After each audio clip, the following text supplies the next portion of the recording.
Hi kiddos, welcome back. Let's see, today is part 2 of Mercy Watson number 5. So again, if you have this book at home, you want to pause me, you want to go get it, you want to get a cozy blanket, and you can read along. If you don't have it, then just enjoy the story.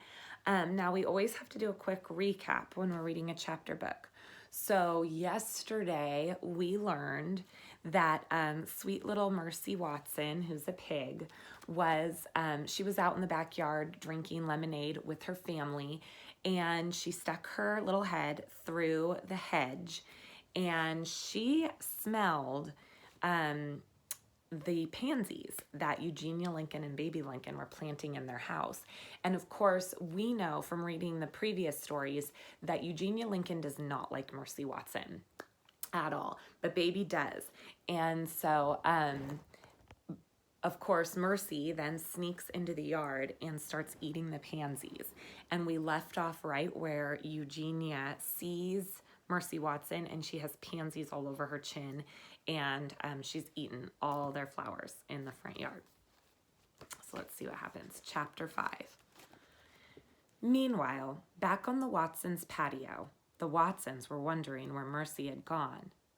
"She was just here a minute ago," said Mrs. Watson. "She can't have gone far," said Mr. Watson. Mr. Watson and Mrs. Watson went looking for Mercy.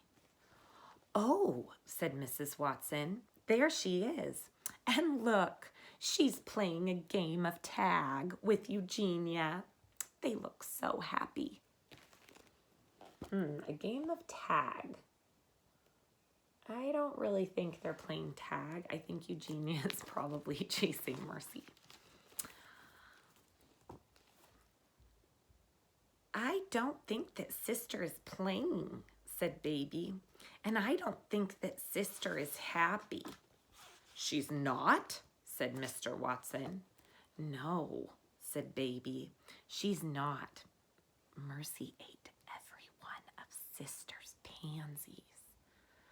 "She must be hungry," said Mrs. Watson. "Mercy," Mrs. Watson called, "come inside and have a little toast with a great deal of butter on it." Mercy came running. She came running quickly. Mercy loved toast. She particularly loved toast with a great deal of butter on it. There she comes. That would be a really funny picture that we should draw when the book is over. Chapter 6. Baby Lincoln was correct. Eugenia Lincoln was not happy. "I have had it," said Eugenia. "I have been pushed too far." "Oh dear," said Baby.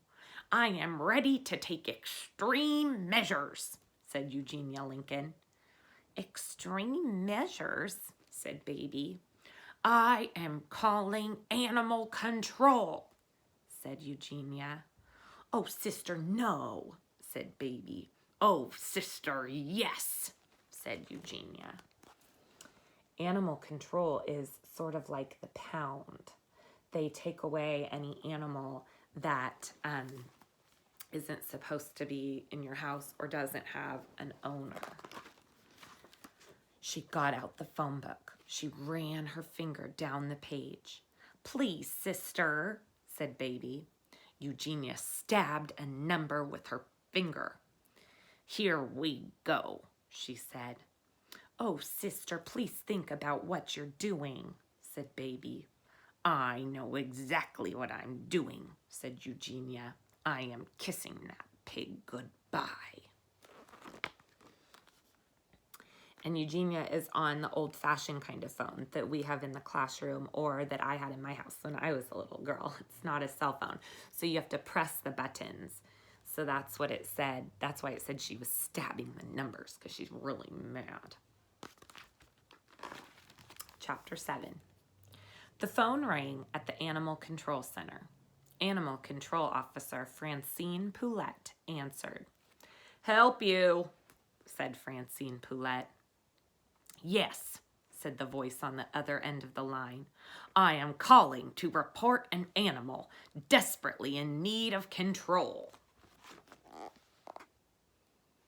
So here's another community member that we are meeting in this story. We've met some of the firefighters and the policemen. So this is the animal control worker. Got yourself a rabid dog? Said Francine. Well, no, said the voice on the other end. Stray cat? Certainly not, said the voice. Raccoon in your trash? No. Squirrel in your chimney? I think not. Snake in your toilet? I beg your pardon. These are funny pictures, so you have to look at all of them. So here's a rabid dog. That means a dog that's out of control. Stray cat is a cat without an owner. Raccoon in the trash. Squirrel in the chimney. And a snake in your toilet.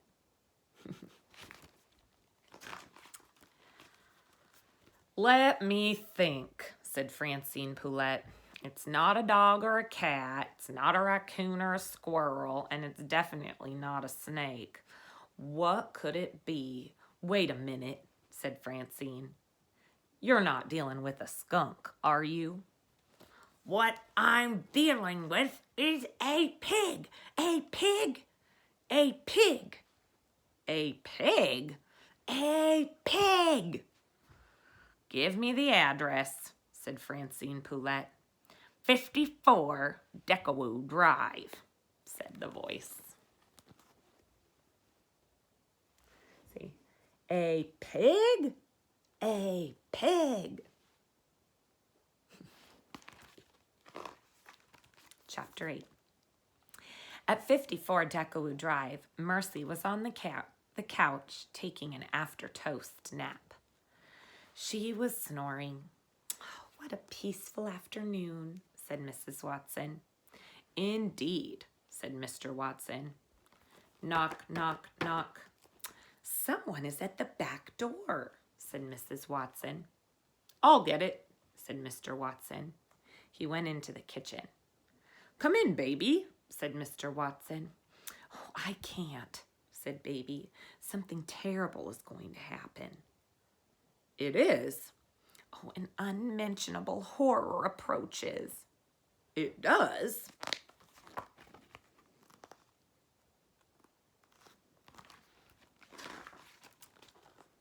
Oh, Mr. Watson, said Baby Lincoln, you must protect her.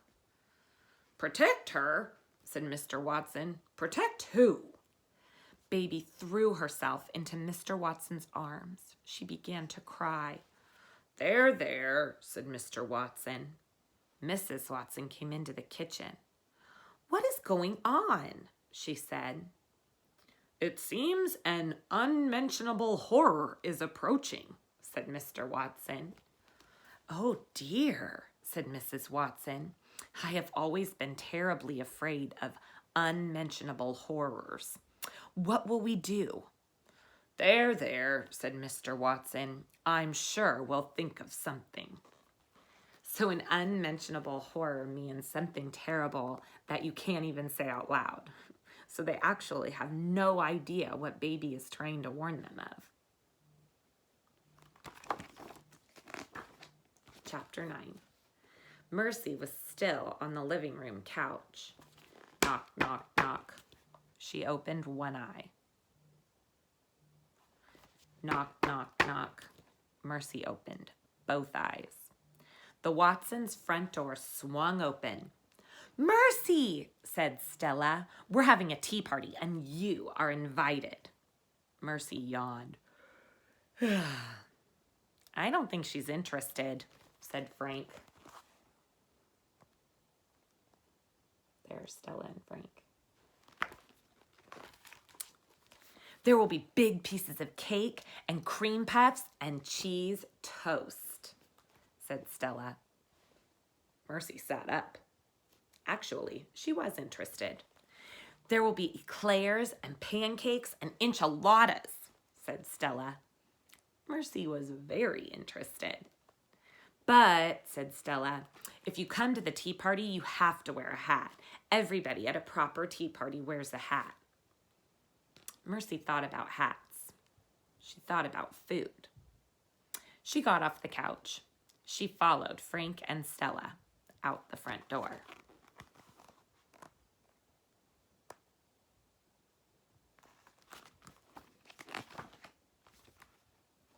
Chapter 10. Animal Control Officer Francine Poulette was on her way to 54 Decawoo Drive. Francine, she said to herself, you've never encountered a pig before. This is a career-expanding opportunity.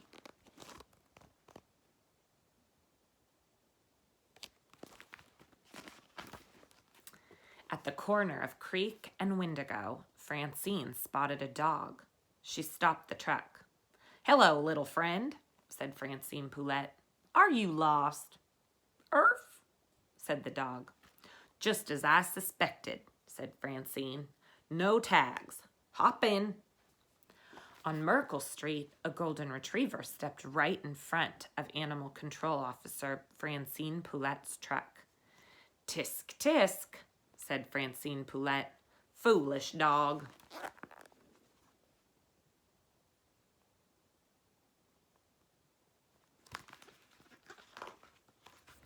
She stopped the truck. She got out. Quick like a bunny. Oh, quick like a bunny, said Francine Poulette to the golden retriever. The golden retriever hopped in. Francine, said Francine Poulette, you are the best animal control officer in the history of animal control. Nothing can stop you, not even a pig. So she's giving herself a pep talk, saying nothing can stop her, not even a pig. And that's where we're stopping for today. So we'll have to see what is about to happen when Francine Poulette, the animal control officer, shows up at the Watson's house for Mercy. So we'll be finishing the story tomorrow night. So make sure you tune back in. So good night, sleep tight, don't let the bed bugs bite. I miss you, I love you, and there's no place like home.